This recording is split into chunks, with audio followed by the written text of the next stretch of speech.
అప్పుల బాధలు వెంటాడుతున్నాయా? అయితే 6 జేవిఆర్ వారి జాతిరత్నాలు ధరించండి. రాయలసీమలో వైసీపీకి ఒక పెద్ద లీడర్గా పెద్దిరెడ్డి రామచంద్రారెడ్డి ఉన్నారు. పెద్దిరెడ్డి రామచంద్రారెడ్డికి సంబంధించి అనేటువంటి అక్రమాలు బయటకు తీశారు. మీరు ఎగ్జాంపుల్ ఏదో అటవీ భూములు ఆక్రమించుకున్నాడని చెప్పేసి, బుగ్గమట్టం భూములు ఆక్రమించుకున్నాడని చెప్పేసి, వాళ్ళ కొడుకేమో మద్యం స్కామ్లో, ఇలా రకరకాల ఆరోపణలు ఉన్నా ఎక్కడో వాళ్ళని అదుపులో తీసుకోవటంలో, వాళ్ళని ఎంక్వైరీ చేయటంలో, వాళ్ళని అరెస్ట్ చేయటంలో పొరపాటు జరుగుతూ ఉంది అనేది టీడీపీ కార్యకర్తలే వాపోతున్న మాట.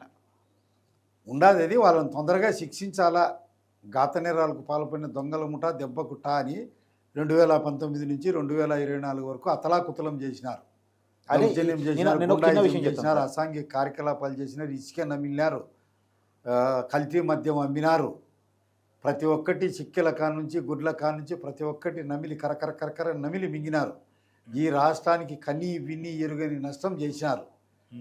ప్రజల్లో ఆ విధమైనటువంటి కోపం వెంటనే వాళ్లకు అరెస్ట్ చేయాలా, కేసులు పెట్టాలా అనేది ప్రజల్లో ఒక తుఫాను మాదిరి ఉంది. ఆ విషయంలో ఏ తెలుగుదేశం పార్టీ కార్యకర్త కానీ ప్రజలు కానీ కాంప్రమైజ్ కాలేకుండా. ఇప్పుడు అక్కడ పెద్దిరెడ్డి రామచంద్రారెడ్డి మీద ఒక బీసీ ఇండిపెండెంట్ క్యాండిడేట్ ఫైట్ చేస్తూ ఉన్నాడు. అలాంటిది ఆయనకు కూడా సపోర్ట్గా మీరు లేరేమో అని చాలామంది అంటున్నారు. ఆయన పార్టీ సపరేటు పార్టీ పోరాటం పెద్దిరెడ్డి మీద చేస్తున్నప్పుడు కొంత పెట్టుకున్నాడు. మా పార్టీ వాళ్ళకు మేము సపోర్ట్ చేసుకుంటాం, ఇతర పార్టీ వాళ్ళకు వాళ్ళు చేసుకుంటారు. వాళ్ళు కావాలంటే వాళ్ళకి అన్యాయం జరిగినా కానీ పార్టీ కాపాడుతుంది అంతే. అతని జోలికి ఎవరు పోవడం లేదు కదా. అతనికి వల్ల పెద్దిరెడ్డి వల్ల అతనికి ఏదైనా ప్రాణాపాయం కానీ ఇంకోటి కానీ ఉంటే మా పార్టీ రక్షిస్తుంది, కాపాడుతుంది. అంతేగాని పెద్దిరెడ్డిని అంత తొందరగా అరెస్ట్ చేయాలంటారు. ఎందుకు చేయము? చట్టరీత్యా శిక్షిస్తాం. అంతేనా? చట్టరీత్యా అరెస్ట్ చేయమంటాను నేను. తప్పకుండా ఆ టైం వస్తుంది. ఆయన పాపాలు పడే రోజు వస్తుంది. ఆయన భూ ఆక్రమణలు, మద్యం మత్తు, పాలది అన్ని దాంట్లో కూరకపోయి ఉన్నాడు. ఆ సమయం వచ్చినప్పుడు చట్టరీత్యా అరెస్ట్ అవుతాడు. అబ్బా కొడుకు ఇద్దరు జైలుకు పోతాడు. ఏంది ఇప్పుడు 1 year తర్వాత కడప జిల్లాలో ఉన్న పొలిటికల్ సిచ్యువేషన్ ఏంటి సార్? 1 year తర్వాతన జగన్మోహన్ రెడ్డి హయాంలో దివాలా తీసింది రాష్ట్రము. ఒక అవినీతి కంపు కొట్టింది, శాంతి భద్రతలు లోపించినాయి. ప్రపంచంలో ఉండే సంస్థలన్నీ గజ వణికినాయి ఇక్కడ పెట్టుబడులు పెట్టాలంటే. ఆ డస్టు, ఆ సిదుగు, సిప్పట, ఆ దుర్గంధాన్ని అంతా కడిగేయాలంటే కొంత టైం పడుతుంది. ఇప్పుడు మీరు కంపెనీల గురించి వాటి గురించి చెప్పారు కాబట్టి, జిందాల్ కడప స్టీల్ ఫ్యాక్టరీని మీరు వెనక్కి పంపించేస్తున్నారు, పారిశ్రామికవేత్తలను భయపెడుతున్నారు రాయలసీమలో అనేది జగన్మోహన్ రెడ్డి గారు ప్రధానంగా చేస్తున్న ఆరోపణ. ఆయన పెట్టుబడులు తీసుకొచ్చాడు, మీరు వెళ్ళగొడుతున్నారు. రేపు నెల 12వ తేదీ స్టార్ట్ చేస్తున్నాం కదా మేము కడప ఉక్కు ఫ్యాక్టరీ. రెండోది కొప్పర్తి పారిశ్రామిక కారిడారు, ఓరవకల్ కారిడారు, ఇవన్నీ మొదలు పెడుతున్నాం కదా. అమరావతి, పోలవరం, ఇవన్నీ ఈ కన్ను లేని కబోది జగన్ కనపడ్డాంలే. అవన్నీ నేను చేస్తానట్టు 5 ఏళ్ళు ఏం పొడిచింది అందరికీ తెలుసు. నోరు తెరిచే అబద్ధాల వెల్లువ. ఇప్పుడు రాయలసీమ ప్రాంతానికి అమరావతి అనేది చాలా దూరంలో ఉంటుంది. అమరావతి రాజధానిగా రాయలసీమ ప్రజలు యాక్సెప్ట్ చేయట్లేదు. వైసీపీ వాళ్ళు పదే కొట్టే డైలాగులు ఇది. అందుకనే కర్నూలులో న్యాయ రాజధాని పెడతాను మేము చెప్పాము, కానీ టీడీపీ దాన్ని అడ్డుకున్నది అనేది వాళ్ళు చెప్పే మాట. మేము ఏమీ అడ్డుకోలే. 2019 నుంచి 2024 వరకు ఏం చెప్పినావు? 3 రాజధానులు అన్నావు, ముండ మోయించినావు. అమరావతి అమరజీవి అయిపోయింది, పోలవరం పరుగు అయిపోయింది.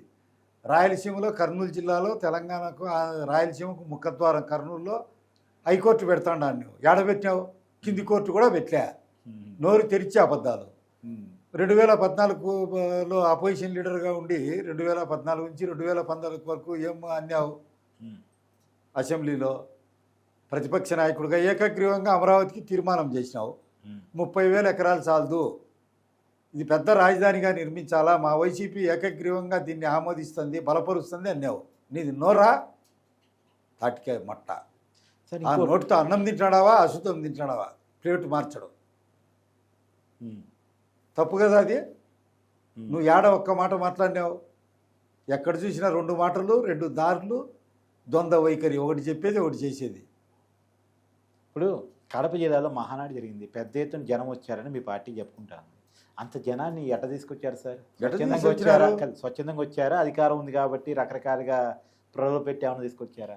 అధికారం కాదు, అధికారంలో ఉన్నామా అపోజిషన్లో ఉండేటప్పుడు ఒంగోలులో కూడా అట్నే వచ్చినారు. అది ఒంగోలులో వచ్చారు, కానీ కడప జిల్లా చెప్పలుగా సపరేట్ కదా. వచ్చారు, ప్రవాహం వచ్చినట్టు. ఇప్పుడు చంద్రబాబు నాయుడు గవర్నమెంట్ వచ్చింది, న్యాయం ఒక ప్రవాహంలా, ఒక మహానదిలా ప్రవహిస్తుందని, ధర్మం ఒక మహాసముద్రంలా ప్రవహిస్తుందని, న్యాయం జరుగుతుందని, ఇంతవరకు అన్యాయం అనే సూరు కింద నీళ్లు దాగి బతికినారు ఆంధ్ర రాష్ట్ర ప్రజలు. ఈరోజు న్యాయం అనే గొడుగు కిందికి వచ్చే అవకాశం కలిగింది. ఈ సంవత్సర పరిపాలనలో సుఖశాంతులతో వర్ధిల్లినాము. ఆ ఆనందోత్సాహాల్లో భాగంగా అందరం పంచుకోవాలని చెప్పి శ్రీకాకుళం నుంచి సింగనమల వరకు వేలాదిగా లక్షలాదిగా బయలుదేరినారు. దాన్ని జయకేతనం ఎగరేస్తూ ఆంధ్ర రాష్ట్ర చరిత్రలోనే కడప మహానాడు శాశ్వతంగా సువర్ణాక్షరాలతో లిఖించబడే విధంగా జరుపుకున్నాం, సంతోషమని. ఆ 3 రోజులు వాతావరణం ఆహ్లాదకరంగా ఉండేది. అది అయిపోతానే వర్షం వచ్చింది. చంద్రబాబు నాయుడిని దీవిస్తూ వాళ్ళ నాయన అబ్బా కొడుకు ఎప్పుడు చెప్పేవాళ్ళు కదా, చంద్రబాబు నాయుడు కరువు కవల పిల్లలు, చంద్రబాబు నాయుడు కుర్చీ ఎక్కితే రాజ్యపాలన కలనకుడు కరువు వచ్చాదని. ఇంకా మరి 3 రోజులు ఆహ్లాదకరంగా చల్లని వాతావరణంలో జరిగింది. తర్వాత కుంభవృష్టి కురిసింది. భూమి అంతా పొలకించిపోయింది అన్ని ప్రాంతాల్లో. వైనాటు కుప్పం అని చెప్పేసి వైసీపీ గతంలో నినదించేది. సరే సాధ్యం కాలేదు, వదిలేయండి. కానీ ఇప్పుడు వైనాటు పులివెందులని మీరు నినదించలేరా? ఎందుకు నినదించలేము?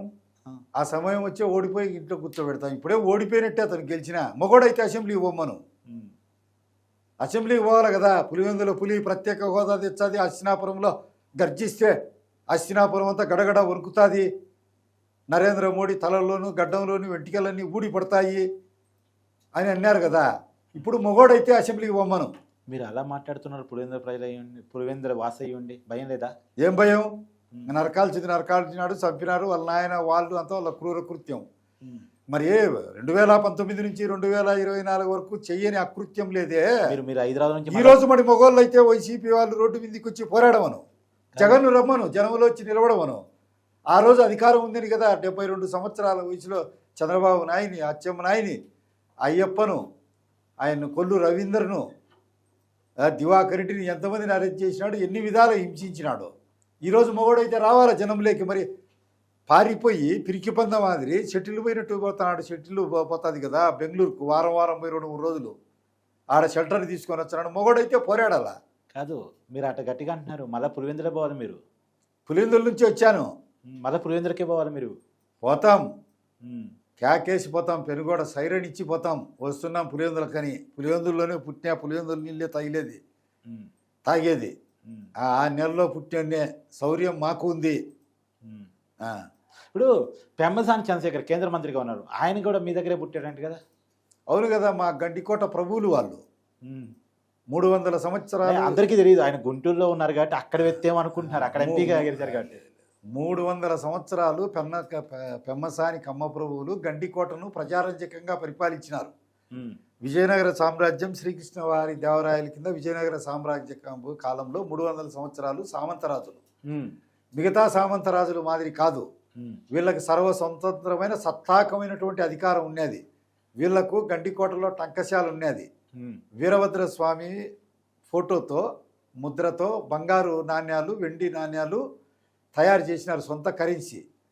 అప్పుడు ఇలా ఏలుబడిలో ఉమ్మడి అనంతపురం జిల్లా, బళ్ళారిలో కొంత భాగము, కర్నూలు జిల్లా, ఉమ్మడి కర్నూలు జిల్లా, కడప జిల్లా, ఉమ్మడి వరంగల్ జిల్లా, గుంటూరులో 3/4 భాగం పైన, కృష్ణా జిల్లాలో మొత్తం 6-7 జిల్లాలు గండికోట సామ్రాజ్యంలో ఉండేటి. వజ్రాలు, వజ్ర కరూరు, మునుగోడు, మునిపల్లి ఇవన్నీ ఉన్నాయి. బనగానిపల్లి ఇక్కడ వజ్రాలు, మరకత మాణిక్యాలు, పచ్చలు, పగడాలు ఇవన్నీ హంపి వీధుల్లో పోయి ఇక్కడ నుంచి తీసుకొని ఇంపు వీధుల్లో అమ్మేవాళ్ళు, విక్రయించేవాళ్ళు, పిడికెళ్ళతో పట్టుకొని బేరం చేసేవాళ్ళు. వీళ్ళకు గండికోట రాజులకు హంపీలో విడిది ప్రత్యేకంగా మిగతా రాజులకు లేనిది. వీళ్ళకు ఒక విడిది ఏర్పాటు చేస్తున్నారు. శ్రీకృష్ణదేవరాయల అమ్మ పెమ్మసాని వారి ఆడబిడ్డ నాగులాంబ, పెమ్మసాని రామలింగ నాయుడు నాగులాంబ అన్న కొడుకు చెన్నమ్మనాయుడు అంటారు, మోటి అలియాస్ మోబిల్ ఆయన కొడుకు. శ్రీకృష్ణదేవరాయలు భార్య చిన్నాదేవి పెమ్మసాని వారి ఆడబిడ్డ, ఓహో, పెమ్మసాని వారి ఆడబిడ్డ. ఓకే. వాళ్ళంతా తిరుమల ఇంకొక ఆయన ఉన్నాడు కదా ప్రౌఢ అచ్యుతరాయలు కూడా పెమ్మసాని వారి ఇంట్లోనే పెళ్లి చేసుకునేది. 300 సంవత్సరాలు దిగ్విజయంగా ఏర్పడినారు. శత్రు భయంకరమైన కోట నిర్మించినారు. మా వానికి, మా గడ్డికోట వీరునికి, రాయలసీమను సస్యశ్యామల భరితంగా పరిపాలించినటువంటి మా ప్రభువులకు ఈరోజు కేంద్ర మంత్రి ఇచ్చిన దానికి కడప జిల్లా నిండు మనస్సుతో ఆశీర్వదిస్తుంది, నిండు మనస్సుతో స్వాగతం చెబుతుంది. మా రాయలసీమంతా ఆయన కోటి గుండెలతో, కోటి ఆశలతో ఉన్నాం ఆయన మీద. మా రాయలసీమకు సాగునీటి జలాలు తెస్తాడు, సాగు జలాలు తెస్తాడు, నిరుద్యోగ సమస్యను అంతం చేస్తాడు, పరిశ్రమలన్నీ కంటిన్యూ కొనసాగిస్తాడు, శీతల గిడ్డింగులు తెస్తాడు, రోడ్లు అందుకు చేస్తాడు. రాయల నాటి కాలం, గడ్డికోట ప్రభువుల నాటం కాలం, స్వర్ణకాలం, రాళ్ల బాటల్లో రత్నాలు వెలువడిన కాలం తిరిగి వర్ధిల్లుతాదని, మేము రాయలసీమకు మంచి జరుగుతుందని మేము కోరుకుంటున్నాం. మా ప్రభు అంత స్వర్ణకాలం ఎందుకు రాళ్ళకాలంగా మారింది?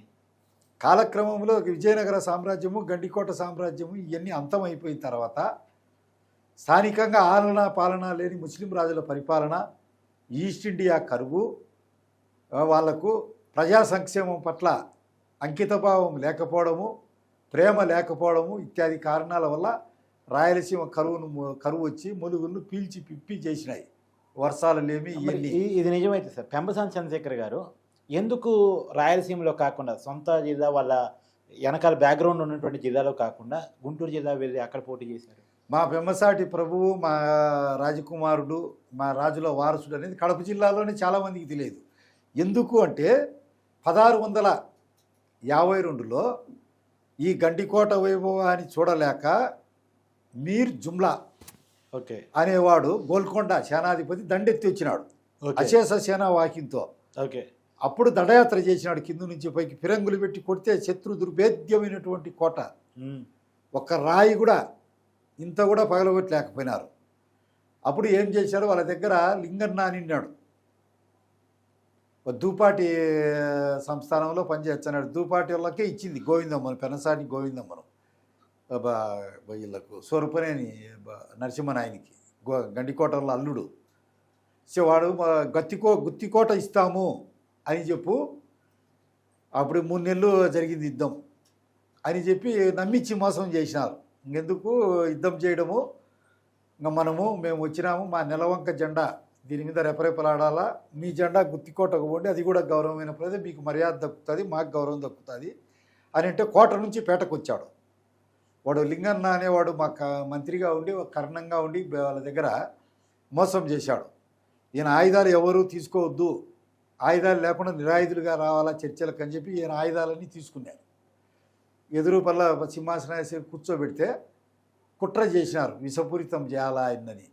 మా బట్టలు వేసుకోండి, మా రాజ్యోచితమైనటువంటి తలపాగా, మా బట్టలు, మా పంచ, మా బూట్లు, మా ఆభరణాలు ధరించండి అని దాంట్లోకంతా విషం పూసినారు. అవి విషం పూసుకుని 2 నిమిషాలకు ఇంతలా బొబ్బలు రాయడము, శరీరం అంతా విపరీతమైన మంటలు, నవ్వలు రావడము, విపరీతమైన దాహం రావడము వచ్చాయని ఆయన కనుక్కున్నాడు మోసం చేసి.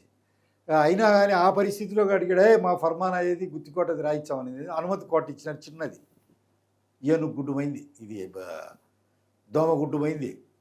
ఇంత మోసం చేస్తారు, సింపేసినారు, కరవాలకు తీసుకొని దండయాత్ర చేస్తామని లోపల గిలగిల తన్నుకొని చచ్చిపోయినాడు. మోసం చేసినాడని వాడిని తిట్టి ఆడ గండికోట ప్రభువులంతా గంపలలో వాళ్ళ దగ్గర ఉండే వజ్ర వైడూర్య మరకత మాణిక్యాలు, బంగారు, వెండి, బట్టలు, ఆహార ధాన్యాలు గంపల్లో పెట్టుకొని ఆ కోట దిగి 108 కమ్మక్కులాలు అక్కడ ఉండేవాళ్ళు, పెమ్మసాని వారు, రావెళ్ళ వారు, సూయపనేని వాళ్ళు, ఇలాంటి ఉండేవాళ్ళంతా గంపల్లో పెట్టుకొని అక్కడి నుంచి వచ్చేసారు.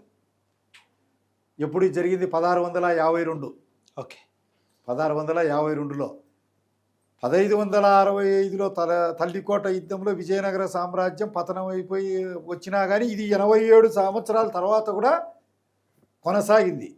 అఖండ దీపమై వెలిగిన తర్వాత వాళ్ళు శ్రీలంక పోయి కాండీలో ఆయన సరిపోతూ కూడా కొన్ని సూచనలు చేశాడు. ఏమని, మనం ప్రభువులో మన 2 వృత్తులు రాజాశ్రయం కోరండి, అక్కడ కత్తి పట్టుకొని యుద్ధం చేయండి సైనికులై. అది మీకు రాజాశ్రయం లభించకపోయినా, తగు సముచితమైన ఆదరణ లభించకపోయినా మీరు నాగలి బట్టి యుద్ధం చేయండి, మన కులవృత్తి అది, సేద్యం చేయండి ఓకే. అని చెప్పినారు. అయితే అప్పుడు యుద్ధం లేకపోతే సేద్యం. ఆ, అక్కడ నుంచి తంజావూరు మదురై పోయినారు విశ్వనాథ నాయకుడి దగ్గర సేనాధిపతులు. అక్కడ బాగా నడిపినారు, అఖండమైన సామ్రాజ్యం జరిపి సర్వస్వతంత్ర అధికారం జరిపి అక్కడి నుంచి పతనం అయిపోయింది. ఇప్పటికి 10 తరాలు, 300 సంవత్సరాలంటే 10 తరాలు, ఇంకా ఉండే ఒక 10 తరాలు పోయింటుంది. 10వ తరం మనవాడో 8వ తరం మనవాడో ఉంటాడు పెమ్మసాని చంద్రశేఖర్. ఈరోజు దైవికంగా జరిగిందో, యాదృచ్ఛికంగా జరిగిందో, ప్రకృతి పరంగా జరిగిందో, అనుకోకుండా జరిగిందో, మావాడు కేంద్ర మంత్రి అయినాడు కదా. మాకు మామూలుగానే మా ప్రాంతానికి ఏమన్నా చేయాలనేది ఉంటుంది కదా ఆయన రక్తంలో. అవును, మా రాయలసీమ రక్తమే కదా. కాబట్టి మాకు సంతోషం, మంచి జరుగుతుంది అని మేము అనుకుంటున్నాం. ఇంకా మళ్ళొకసారి 1 ఇయర్ పరిపాలన గురించి, సంక్షేమ పథకాలు ఇంకా కొన్ని అమలు కావట్లేదు అనే దాని గురించి ఏం చెప్తారు? లోకేష్ గారికి వర్కింగ్ ప్రెసిడెంట్ మహానాడులో ఎందుకు ఇవ్వలేదు అంటే, ఇప్పుడు మామూలుగా చంద్రబాబు నాయుడు ఉన్నాడు, చంద్రబాబు గారు పెద్ద ఆయన నాయకత్వంలోనే అందరూ పనిచేసేది. దానికి మళ్ళా ప్రత్యేకంగా ఒక వ్యవస్థ అంటూ అవసరం లేదు. ఆయనకు ఆల్ ఇండియా తెలుగుదేశం పార్టీ ప్రధాన కార్యదర్శిగా ఉన్నాడు, దానికి మించింది ఏమీ కాదు. ఏది ఇచ్చినా జస్ట్ ఫార్మాలిటీ అంటారు. ఏది ఇచ్చినా ఫార్మాలిటీ కనుక కదా, ఆయన నాయకత్వంలోనే కదా పనిచేయాల్సింది. ఆయన భవిష్యత్తు నాయకుడుగా, దశను దిశను నిర్దేశించేవాడుగా, ఆంధ్రుల రథసారథిగా ఉత్తరోత్తర ఇప్పటికే లోకేష్ బాబు తయారైనాడు. సరే ఇక్కడే ఒక మాట, జగన్మోహన్ రెడ్డి గారిది రాయలసీమే, చంద్రబాబు నాయుడు గారిది రాయలసీమే, అంతకుముందు రాజశేఖర రెడ్డి గారిది రాయలసీమే.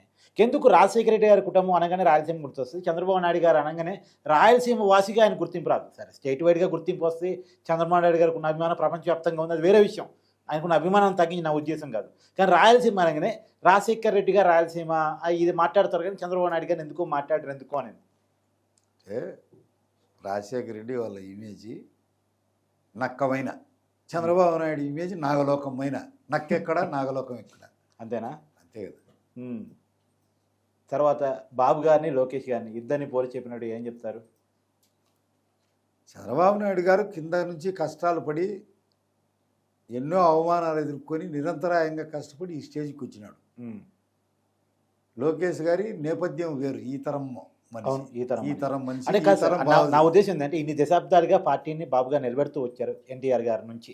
మరి లోకేష్ గారు ఇంకొక 3-4 దశాబ్దాలు ఈ పార్టీని నిలబెట్టడానికి అంకురార్పణ జరుగుతుందా అంటే?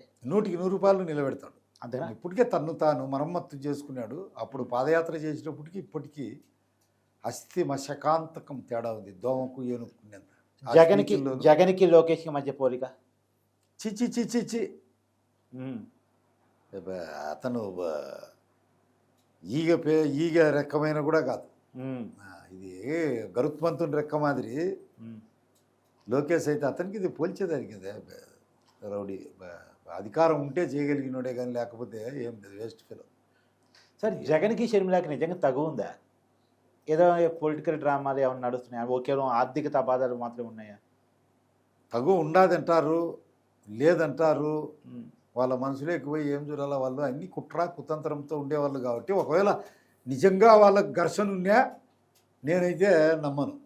అంతేనా? నిజంగా ఘర్షణ ఉన్నా నేనైతే డ్రామానే అనుకుంటా. ఎందుకంటే చూసినాం అనేక సార్లు వాళ్ళకు విపత్కర పరిస్థితులు వచ్చినప్పుడంతా వాళ్ళల్లో వాళ్ళు 2గా డివిజన్ కావడం, అవతల పక్షం ఒకరు చేరుకోవడం, ఇక్కడ కన్విన్స్ చేసేదానికి. ఇప్పుడు కూడా జరుగుతుంది ఆ ప్రయత్నం. వైసీపీ కోవర్టులుగా తెలుగుదేశం వాళ్ళనే అనేక విధాలుగా దువ్వి తెలుగుదేశంలో వదిలినారు. అది చంద్రబాబు నాయుడు గారు, మా పెద్ద ఆయన తండ్రి వంటి వారు ఐడెంటిఫై చేసినారు. మన పార్టీ లేక ఎవరో ఒకరి ద్వారా చేరి మన వాళ్ళని సాగుగొట్టి చెవులు కళ్ళు ముక్కు ముచ్చన్నారు. జాగ్రత్తగా ఉండండి, వాళ్ళ విషయంలో ప్రత్యక్షంగా కానీ పరోక్షంగా కానీ వాళ్ళకి ఎలాంటి మద్దతు కానీ హెల్ప్ కానీ చేయొద్దు, జాగ్రత్తగా ఉండండి అంటున్నారు. ఆ ప్రయత్నాన్ని మేము ఎంత స్పీడుగా నిరోధిస్తే అంత పార్టీకి మంచిది. Thank you sir. నమస్తే.